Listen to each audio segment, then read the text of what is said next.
पाकिस्तान के पूर्व प्रधानमंत्री इमरान खान को तोशाखाना मामले में आखिरकार 3 साल की सजा हुई है। पाकिस्तान के पूर्व प्रधानमंत्री इमरान खान को तोशाखाना केस में गिरफ्तार कर लिया गया है। लाहौर की पुलिस ने जमान पार्क से पीटीआई चेयरमैन को उनके घर से अरेस्ट किया। इस्लामाबाद की ट्रायल कोर्ट ने उन्हें 3 साल की सजा सुनाई है। साथ ही अगले 5 साल तक वो चुनाव नहीं लड़ पाएंगे। कोर्ट ने पूर्व पाकिस्तानी पीएम पर 1 लाख पाकिस्तानी रुपए का जुर्माना भी लगाया है। इमरान की पार्टी पीटीआई के मुताबिक खान को लाहौर की कोट लखपत जेल से लाया गया है। फैसले के वक्त कोर्ट ने कहा कि पीटीआई चेयरमैन इमरान ने तोशाखाना मामले में पाकिस्तान के चुनाव आयोग को गलत जानकारी दी थी। वो भ्रष्टाचार में लिप्त थे। अदालत ने शनिवार को सुनवाई के बाद 12:30 बजे तक फैसला रिजर्व किया था। उसके बाद भी जब इमरान कोर्ट नहीं पहुंचे तो एडिशनल डिस्ट्रिक्ट एंड सेशंस जज हुमायूं दिलावर ने फैसला सुना दिया। अब इमरान खान ट्रायल कोर्ट के फैसले को हाई कोर्ट में चुनौती दे सकते हैं। गुजरात भाजपा महासचिव के पद पर कार्यरत प्रदीप सिंह वाघेला ने अचानक इस्तीफा दे दिया है। प्रदीप सिंह वाघेला के बारे में कहा जा रहा था कि वो सीआर पाटिल के बाद गुजरात के भारतीय जनता पार्टी के अध्यक्ष बन सकते थे, लेकिन अब इस्तीफे के चलते राजनीतिक गलियारों में चर्चाएं तेज हो गई है।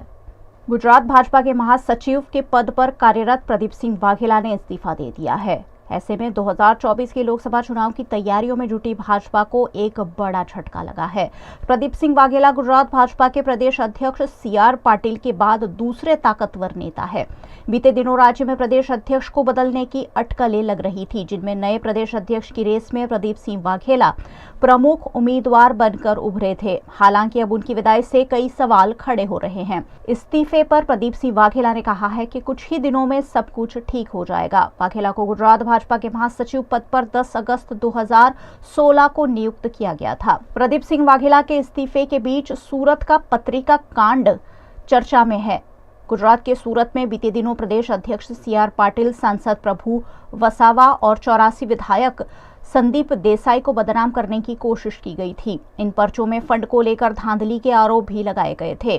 84 विधायक संदीप देसाई ने इस मामले क्राइम ब्रांच में शिकायत भी की थी। इस पर्चे कांड का शक पार्टी के ही नेताओं पर जताया जा रहा था। चर्चा है कि इस मामले की जांच में कई बड़े नामों का खुलासा हो सकता है। कहीं न कहीं भारतीय जनता पार्टी के भ्रष्टाचार का पत्रिका युद्ध अब चरम सीमा पर पहुंचता हुआ नजर आ रहा है और उसी के तहत प्रदीप सिंह वाघेला को बलि का बकरा बना दिया गया है। ये भी माना जा रहा है कि देश के प्रधानमंत्री नरेंद्र मोदी के पिछले दिनों गुजरात दौरे के बाद ही ये निर्णय ले लिया गया था और 7 दिनों पहले ही प्रदीप सिंह वाघेला का इस्तीफा मांग लिया गया था, जो आखिरकार अब स्वीकार कर लिया गया है।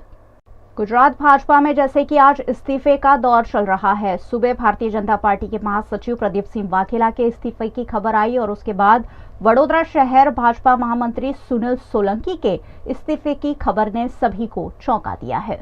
2024 के लोकसभा चुनाव नजदीक है और इसी बीच गुजरात भाजपा में भूचाल मचा हुआ साफ साफ नजर आ रहा है। भारतीय जनता पार्टी के प्रदेश महामंत्री प्रदीप सिंह वाघेला का इस्तीफा आज सुबह सुबह घोषित किया गया है। इसी बीच एक और धमाका वडोदरा में भी हुआ, जहां वडोदरा के भारतीय जनता पार्टी के महामंत्री सुनील सोलंकी ने अचानक इस्तीफे का ऐलान कर दिया। राजनीतिक गलियारों में इस इस्तीफे के साथ ही तरह तरह की अटकलें लग रही है।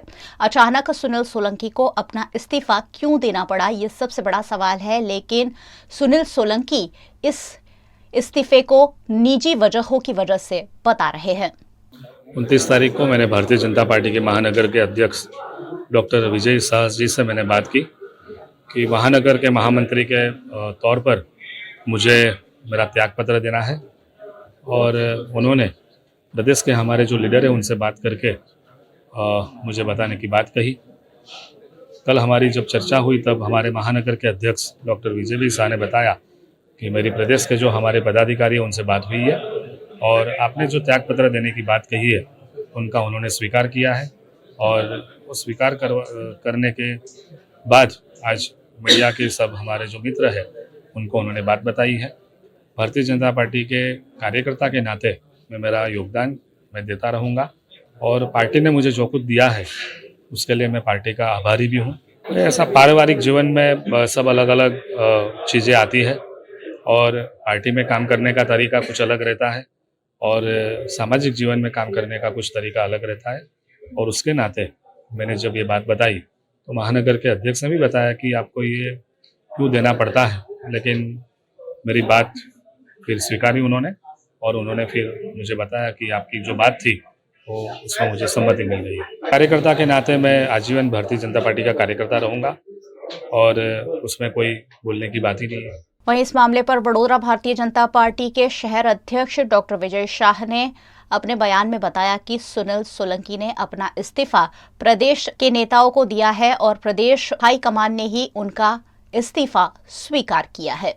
सुनील भाई सोलंकी हमारे साथ महामंत्री की जिम्मेवारी में थे 2020 से। बड़ौदा महानगर पालिका में महापौर की जिम्मेवारी में भी रहे। इन्होंने कुछ व्यक्तिगत कारण से अपना इस्तीफा दिया है। इस्तीफा इन्होंने भारतीय जनता पार्टी के प्रदेश को भेजा है। भारतीय जनता पार्टी के प्रदेश ने इनका इस्तीफा जो है उसको स्वीकृत किया है और पार्टी की सूचना के हिसाब से आज इनको महामंत्री की जवाबदारी में से हमने मुक्त किया है। तो ऐसा कुछ लग नहीं रहा है, क्योंकि आप भी देख रहे हैं कि आज वो भी कार्यालय में आके ही बैठे, और ऐसा भी नहीं है कि कहीं पर उनका कोई इन्वॉल्वमेंट हो जिनकी वजह से पार्टी की ऐसी कोई सूचना भी हो। फिर भी इन्होंने अपने व्यक्तिगत कारण से आज इस्तीफा दिया है और मुझे लग रहा है कि कार्यकर्ता के हिसाब से वो काम चालू रखेंगे और आज भी यहाँ पर कार्य करेंगे। सुनील सोलंकी भले ही निजी वजहों से इस्तीफे की बात कह रहे हो, लेकिन इस्तीफों का ये दौर अपने आप में बहुत कुछ कहता है। 2024 का लोकसभा चुनाव नजदीक है। पिछले कई दिनों से भारतीय जनता पार्टी के प्रदेश अध्यक्ष सीआर पाटिल को बदलने की बातें हो रही है। इसी बीच भारतीय जनता पार्टी के प्रदेश अध्यक्ष के खिलाफ भ्रष्टाचार की पत्रिका वायरल हो जाती है। पत्रिका मामले कई भारतीय जनता पार्टी के नेताओं के नाम भी खुलते हैं और साथ ही अब महामंत्री प्रदीप सिंह वाघेला को उनके पद से इस्तीफा देने को मजबूर किया गया है। उसी की कोई कड़ी वडोदरा से तो नहीं जुट रही है, ये अटकलें लग रही है। गुजरात के वडोदरा शहर में दशा मां की प्रतिमाओं का भक्तिभाव से विसर्जन तो किया गया है, लेकिन अब दशा मां की प्रतिमाओं की क्षत विक्षत स्थिति भक्तों की आस्था को ठेस पहुंचा रही है। कुछ दिनों पहले ही मां दशा मां के व्रत पूरे हुए हैं और उत्साह के साथ प्रतिमाओं का विसर्जन किया गया है। सैकड़ों की संख्या में दशा मां की प्रतिमाओं का वडोदरा महानगर पालिका द्वारा हरणी में बनाए गए कृत्रिम तालाब में विसर्जन किया गया। विसर्जन तो हो गया, लेकिन अब कृत्रिम तालाब का पानी खाली कर दिया गया है और जो प्रतिमाएं नहीं पिघली हैं उनके हाल बेहाल है। ये हरणी तालाब है, यहाँ पे दशा माता की मूर्ति विसर्जन हुए आज 15 दिन हो गए और दशा माता की मूर्ति कच्चे पेटी में पड़ी है। कॉरपोरेशन कृत्रिम तालाब बना के निकाल के बाहर फेंक देते हैं। उसके लिए मैं जानना चाहता हूँ कि हिंदू धर्म में इसका अपमान होता है। ऐसा मत करो मेरे भाई, ये पण अपनी माँ है, भगवान है अपने। ये ऐसा ही होने वाला, गणपति को पण ऐसा ही लोग करेंगे, निकाल के फेंक देंगे कच्चे पेटी में। भगवान का अपमान होता है इसमें, कुछ नहीं है। कृत्रिम तालाब रखा है, इसकी कितनी बात आती है। पानी गटर का पानी है, इसमें माता जी को विसर्जन करवाते हैं लोग। कृत्रिम तालाबों को कॉर्पोरेशन द्वारा खाली कर दिया गया है, जिससे यहाँ तेज बदबू फैल गई है। जो प्रतिमाएं नहीं पिघली हैं उन्हें ठिकाने लगाने का काम वडोदरा कॉर्पोरेशन ने शुरू कर दिया है। तालाब में पड़ी दशा मां की प्रतिमाओं की स्थिति कल भी वीएनएम टीवी ने वडोदरा की जनता को दिखाई थी।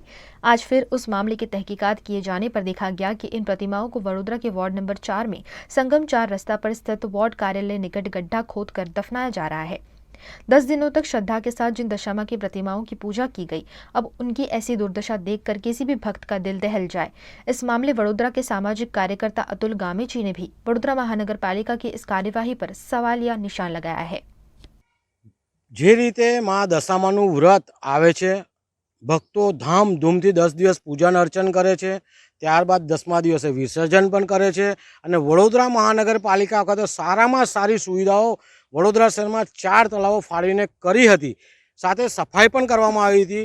પરંતુ તેના પછી આ તમામ તળાવમાંથી જે દશામાની મૂર્તિઓ છે, ધારો કે હરણીનું તળાવ છે, હરણીનું કૃત્રિમ તળાવ છે, ત્યાંથી મૂર્તિઓ લાવીને વોર્ડ નંબર 4ની જે કચેરી છે એની પાછળ જે ભંગાર ને બધો વેસ્ટ પડેલો છે ત્યાં ખાડો ખોદીને મા દશામાની મૂર્તિઓ ખાડામાં દાટી રહ્યા છે। તેઓ અહીંયા આભાસ થઈ રહ્યો છે અને દેખાઈ રહ્યો છે। આપણા કેમેરા થકી વડોદરા શહેરની જનતા પણ જોઈ શકશે, પૂરા ગુજરાતની જનતા જોઈ શકશે કે વડોદરા મહાનગરપાલિકા આજે જે ખાડામાં મૂર્તિઓ દાટી રહ્યા છે બહુ જ ગંભીર બાબત છે. આ દ્રશ્યો જોઈને ગુજરાતની જનતા, વડોદરાની જનતાની લાગણી એકવાર દુભાઈ રહી છે કે જે વડોદરા મહાનગરપાલિકા મૂર્તિઓ કૃત્રિમ તળાવમાંથી કે તળાવમાંથી બહાર કાઢી છે તો આ મૂર્તિઓને વ્યવસ્થિત દરિયામાં ક્યાંક વિસર્જન કરવું જોઈએ, ક્યાંક દૂર જગ્યાએ વિસર્જન, સારી જગ્યાએ દરિયામાં વિસર્જન કરવું જોઈએ. મસ્ત મોટો ટેક્સ વડોદરા મહાનગરપાલિકા લઈ રહી છે તો વડોદરા શહેરની જનતાના જે મા દશામાં લાયા છે અને વિસર્જન જે કર્યું છે તો ત્યાંથી લઈને ખાડામાં મૂર્તિઓ દાટવી ન જોઈએ. આપણા હિન્દુ રીત રિવાજમાં દાટવાની કોઈ પ્રથા છે નહીં. વડોદરા મહાનગરપાલિકાની ઘોર બેદરકારી આ સામે આવી છે. જે રીતે 4 ઝોનમાં મૂર્તિઓનું વિસર્જન થયા પછી આ તમામ મૂર્તિઓને કોઈ એક વ્યવસ્થિત મોટું તળાવ બનાવીને કે મોટો કુંડ બનાવીને ત્યાં જ વિસર્જન વડોદરા મહાનગરપાલિકા જાતે કરવી જોઈએ. આજે વડોદરા મહાનગરપાલિકા ગણપતિ દાદા આવી રહ્યા છે આગળ, ત્યારે આ કૃત્રિમ તળાવ કે જે પોન્ડ છે એમાંથી મૂર્તિઓ કાઢીને આ રીતે ગંદી ગોબરી જગ્યામાં ખાડો ખોદીને દાટી રહ્યા છે. બહુ જ ગંભીર બાબત છે. વડોદરા મહાનગરપાલિકાએ વડોદરા શહેરમાં ક્યાંક ને ક્યાંક મોટું તળાવ કે મોટું સરોવર બનાવવું જોઈએ જેથી કરીને મા દશામાની મૂર્તિ, મા ગણપતિ દાદાની મૂર્તિઓ પણ ત્યાં વિસર્જન થઈ શકે. અને જો આ કૃત્રિમ તળાવમાં વિસર્જન કરવામાં આવતું હોય તો કૃત્રિમ તળાવમાંથી પણ મૂર્તિઓ કાઢીને વડોદરા મહાનગરપાલિકાએ મોટા પોન્ડમાં વ્યવસ્થિત વિસર્જન કરવું જોઈએ. પરંતુ આ રીતે ખાડામાં જે દાટવામાં આવે છે બહુ જ गंभीर बाबत है। अब गणेश उत्सव नजदीक आ रहा है। गणेश प्रतिमाएं भी बनकर तैयार हो रही हैं। दशामा की प्रतिमाएं तो बहुत छोटी छोटी होती हैं, लेकिन गणेश प्रतिमाएं तो काफी बड़ी होती हैं और उनकी तादाद भी बहुत ज्यादा होती है। गणेश विसर्जन के बाद ऐसी तस्वीर सामने न आए, ऐसा कुछ आयोजन वडोदरा महानगर पालिका को करना होगा, वरना भक्तों की आस्था यूं ही आहत होती रहेगी। ये जो विसर्जन होती है मूर्तियाँ, तो हम भी देख के हमें भी दुख होता है। हम ऐसा नहीं है कि हम भी इंसान ही है, हम खाली धंधे में पैसे कमाने के लिए नहीं खड़े हैं कि भाई पैसा कमाया भूल गए। लेकिन जो मूर्तियाँ विसर्जन होती है, जो स्थापन होती है, उसका विस्थापन होता है। स्थापन होने के बाद विस्थापन हो जाता है, उसके बाद वो मूर्ति नहीं रहती है, वो लाइव नहीं रहती है। तो उसको उसमें 6 महीने तक या 2 महीने तक पड़ा रहे, ये देख के दुख होता है। कोई भी आदमी को, कोई भी इंसान, कोई भी धर्म का होगा, उसको अच्छा नहीं लगेगा। तो हमारी ये रिक्वेस्ट कि उसका तुरंत निकाल करें और साइंटिफिक तरीके से अच्छी तरह से करें। कृत्रिम तालाब ऐसा होना चाहिए कि इस तालाब में बड़ी बड़ी मूर्तियाँ विसर्जन हो सके, और दूसरा ऐसा कि मीडियम साइज़, छोटी साइज़ की विसर्जन हो सके, ताकि लोग आराम से अपने हिसाब से विसर्जन कर सके। यहाँ बहुत बड़ा सवाल कॉर्पोरेशन के साथ साथ भक्तों पर भी उठता है। त्योहार मनाने पर कोई पाबंदी नहीं है, लेकिन पर्यावरण का ध्यान तो सबको मिलकर रखना ही होगा। कम दामों में मिलने वाली पीओपी की प्रतिमाएं घर में स्थापित कर त्योहार तो मना दिया जाता है, लेकिन जब उन प्रतिमाओं की ऐसी दुर्दशा हो और उनका आशीर्वाद हमें कैसे मिलेगा? अक्लमंदी इसी में है कि सिर्फ और सिर्फ मिट्टी की प्रतिमाओं की स्थापना की जाए, और तभी ऐसी दर्दनाक घटनाओं को रोका जा सकेगा। गुजरात के वडोदरा शहर में कॉरपोरेशन और कॉन्ट्रैक्टर की मिलीभगत सरेआम हमेशा ही उजागर होती ही रहती है। एक ऐसा ही मामला समा में बन रही बरसाती कांस में सामने आया है, जहां कॉन्ट्रैक्टर बिना पैसे तय किए काम कर रहा है। गुजरात के वडोदरा के समा में कुछ दिनों पहले एक गड्ढा पड़ गया था। वहां नजदीक में ही बरसाती कांस बनाने की कार्यवाही भी चालू है।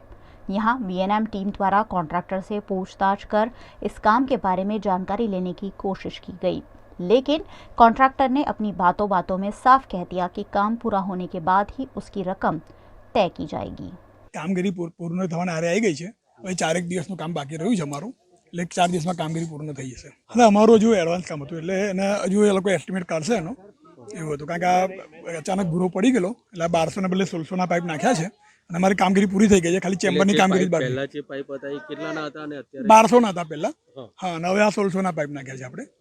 હા, એટલે અમારી કામગીરી પૂરી થઈ ગઈ છે, ખાલી ચેમ્બરનું કામ બાકી રહ્યું, સ્લેબ ભરવાનું કામ બાકી રહ્યું છે। અંદાજિત સ્લેબ કેટલા ભરવાનું રકમનું હશે? ના, જો અમારે અંદાજ જ નથી કાઢ્યો, કારણ કે જો હમણાં જ્યારે કામ ચાલુ થયું ને હમણાં જ પૂરો થયો, જો એનો એસ્ટિમેટ કે જો હમણાં આ લોકો કાઢશે, કારણ કે એડવાન્સ કામ ચાલતું હતું, એટલે આગળ હજુ જે ચેમ્બરને જે બનાવવાનું છે એ થયા પછી કાઢશે એસ્ટિમેટ, એ અધિકારીઓ કરશે। અંદાજ બંદાજ કાઢ્યા વગર જ કામકાજ કરવાનું? અંદાજ ના હોય, 67C નું કામ હોય, એવું છે। 67C નું કામ છે, એટલે જેમ કામ થાય એનો અંદાજ એ પ્રમાણે નીકળી જાય, જેટલું કામ થયું એ લોકો અંદાજ કાઢે, એવું હોય એમાં। કયો કોન્ટ્રાક્ટ છે? Newtech engineering. आमतौर पर कॉरपोरेशन किसी भी कॉन्ट्रैक्टर को काम देने से पहले उसकी कीमत तय करता है, लेकिन ये कॉन्ट्रैक्टर कह रहे हैं कि जैसे जैसे काम होता जाएगा वैसे वैसे बिल पास होते जाएंगे। इस मामले की वीएमसी में जांच करने पर यह जानकारी मिली कि कॉरपोरेशन के 67(3)C क्लोज के तहत अर्जेंट काम के लिए वर्क ऑर्डर देकर काम शुरू करवा दिया जाता है, और काम पूरा होने पर जांच करने के बाद कॉन्ट्रैक्टर को पैसे चुकाए जाते हैं। अब सवाल यहाँ ये आता है कि जब बरसाती कांस की सफाई होती है तब पाइपलाइन खराब होने जैसी सारी बातें कॉन्ट्रैक्टर के ध्यान में क्यों नहीं आती।